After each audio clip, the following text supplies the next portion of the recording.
Okay, ഇനി നമുക്ക് basic constituents of matter എന്നുള്ള കെമിസ്ട്രിയുടെ രണ്ടാമത്തെ ചാപ്റ്റർ പഠിക്കാം.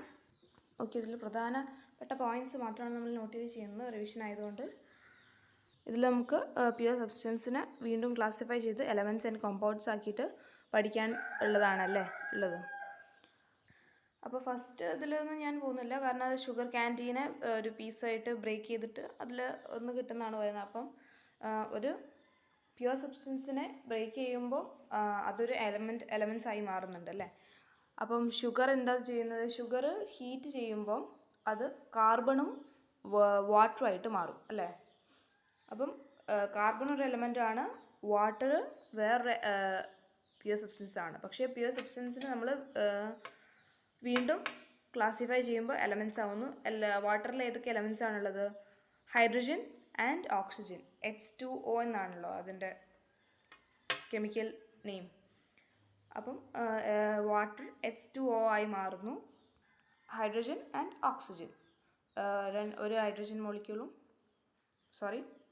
രണ്ട് ഹൈഡ്രജൻ മോളിക്യൂളും ഒരു ഓക്സിജൻ്റെ മോളിക്യൂളാണ് ഉള്ളത് അല്ലേ. അപ്പോൾ ഷുഗർ എന്ന് പറയുമ്പോൾ കാർബൺ പ്ലസ് വാട്ടർ ആണല്ലേ. കാർബണും വാട്ടറുമാണ് നമുക്ക് അത് ഹീറ്റ് ചെയ്യുമ്പോൾ ഫോം ചെയ്ത് കിട്ടുന്നത്.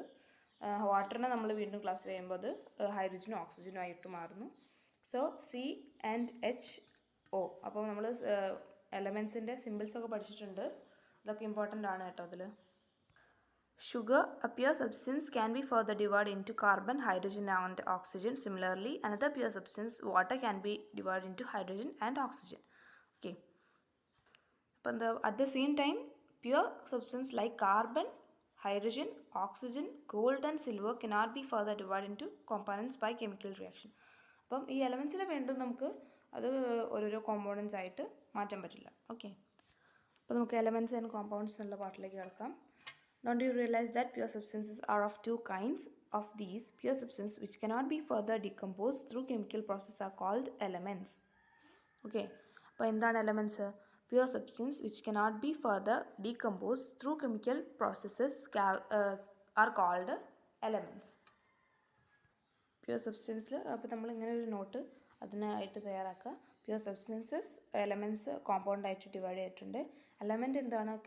കാൺ be further divide or decompose through chemical process. അപ്പോൾ നമ്മൾ ഇതിൻ്റെ ഷോർട്ടാക്കി എഴുതാം. അപ്പോൾ എലമെൻറ്റ്സിന് ശരിക്കത്തെ ഇത് വലിയതാക്കിയിട്ട് എഴുതുമ്പോൾ നമ്മളെങ്ങനെ എഴുതുന്നത്? The pure substance which cannot B which cannot be further divided or decomposed through chemical processes are called elements എന്ന് എഴുതണം. Compounds are pure substances formed from two or more elements through chemical combination. Compounds formed from two or more elements. ഇപ്പോൾ അതിൽ കൂടുതലോ എലമെൻറ്റ്സിൽ നിന്ന് form ചെയ്യുന്നതാണ് നമ്മൾ compounds എന്ന് പറയുന്നത്. ഓക്കെ, അപ്പോൾ നമുക്കവിടെ രണ്ട് എക്സാമ്പിളും എഴുതി കൊടുക്കാം. ഹൈഡ്രജൻ, ഓക്സിജൻ ആണ് എലമെൻറ്റ്സിൽ അല്ലെങ്കിൽ നിങ്ങൾക്ക് വേറെ ഏതെങ്കിലും എഴുതാം കേട്ടോ.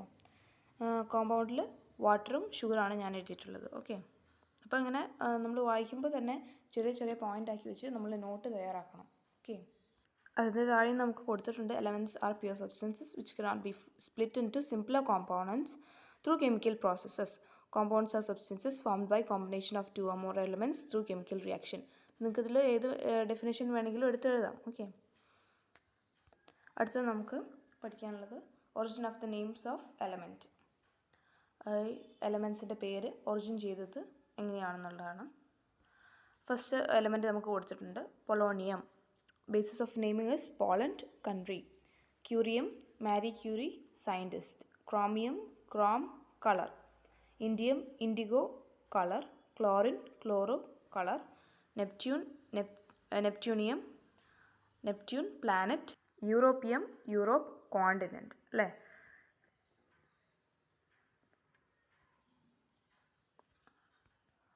ഇതിൻ്റെ ബേസിസ് ഓഫ് നെയിമിങ് എളുപ്പമാണ് പഠിക്കാൻ, കാരണം നമുക്ക് പൊളോണിയം എന്ന് പറയുമ്പോൾ തന്നെ നമുക്ക് അറിയാം അത് പോളോ എന്ന് കാണുമ്പോൾ തന്നെ നമ്മൾ പോളണ്ടാണ് കൺട്രി. Okay, polonium. അപ്പോൾ നന്നായിട്ടത് പഠിച്ചു വയ്ക്കുക. Polonium, Poland, country.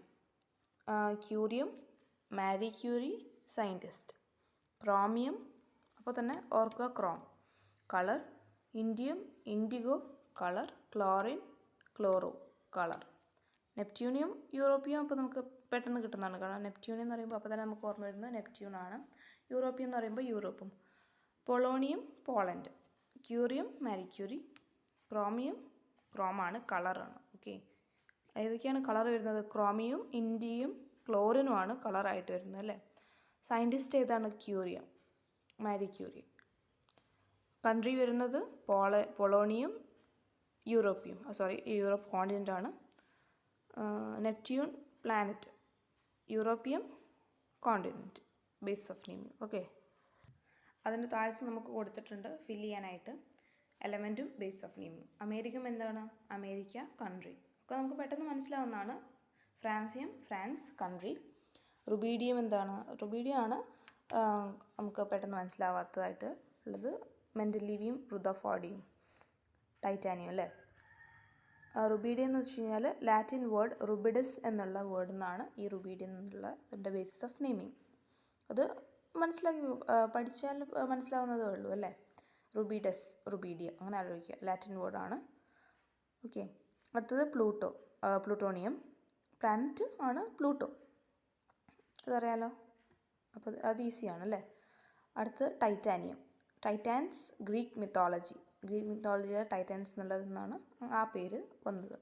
And mendelevium Dmitry Mendeleev എന്ന് പറഞ്ഞ സയൻറ്റിസ്റ്റിൻ്റെ പേരിൽ നിന്നാണ്, ആ സയൻറ്റിസ്റ്റാണ് ഇത് കണ്ടുപിടിച്ചത്, അപ്പോൾ തന്നെ മെൻഡലീവിയം എന്നതിന് പേരിട്ടു. ആൻഡ് റുദർഫോർഡിയം ഏണസ്റ്റ് റുദർഫോർഡാണ് കണ്ടുപിടിച്ചത്, അപ്പം അതിന് റുദർഫോർഡിയം എന്ന് പേരാണ്.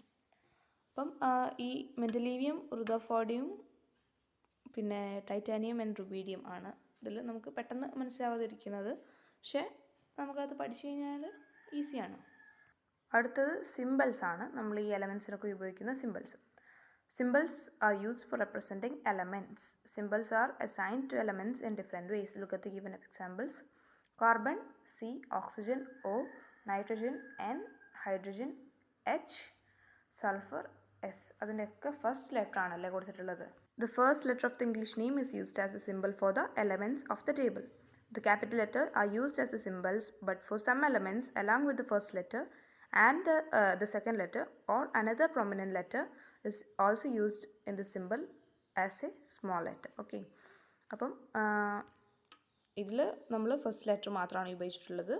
ആൻഡ് വേറെ ചില എലമെൻസിൽ ഒന്നല്ലെങ്കിൽ ഫസ്റ്റത്തെ ലെറ്ററും സെക്കൻഡ് ലെറ്ററും അല്ലെങ്കിൽ അതിൽ പ്രൊമിനൻ്റ് ആയ വേറൊരു ലെറ്ററും കൂടെയാണ് വേറെ ചില എലമെൻസിനോടെ കൊടുത്തിട്ടുണ്ട്. കാൽഷ്യം, ക്ലോറിൻ ഒക്കെ.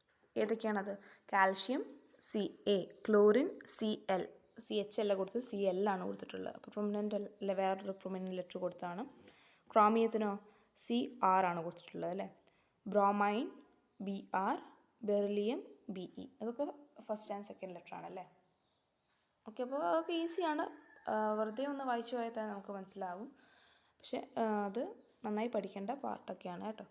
അപ്പോൾ അതിൻ്റെ സിമ്പിൾസൊക്കെ നമ്മളോട് ചിലപ്പോൾ ചോദിക്കും, അല്ലെങ്കിൽ നമുക്ക് ഈ കെമിക്കൽ ഇക്വേഷൻസ് ബാലൻസ് ചെയ്യാനൊക്കെ വേണ്ടപ്പം നമുക്ക് ഈ സിമ്പിൾ അത്യാവശ്യമാണ്. പിന്നെ ചില സിമ്പിൾസിൻ്റെ